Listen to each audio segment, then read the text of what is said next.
Hi, this is Dr. Wang, and welcome to my screencast. Let me start by apologizing for any stress or confusion that this class has caused you this week.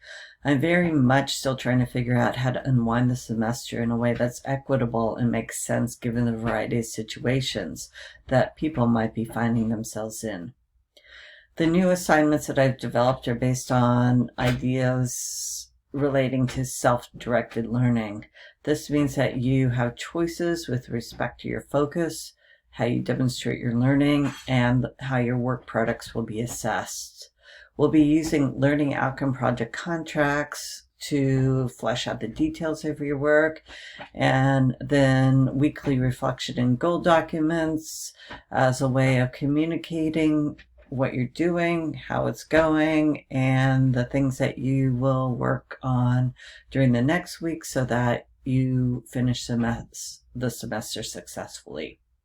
I'm trying to figure out multiple ways of providing information about the class and assignments.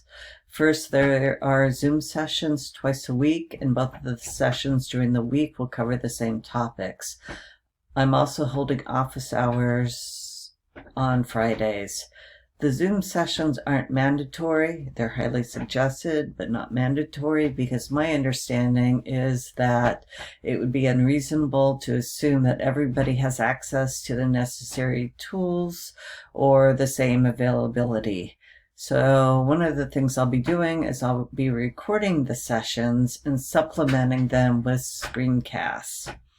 I've decided that on Wednesdays I'll be sending out an email with screencasts for those who haven't or can't make it to Zoom sessions, so that you'll know the things that you need to do in order to finish out the week. Let's see, the questions posted in the question forum are also really helpful and will provide me other ideas for things that I need to address or clarify. So keep the questions coming. This is the first set of screencasts, and I hope that you find them helpful.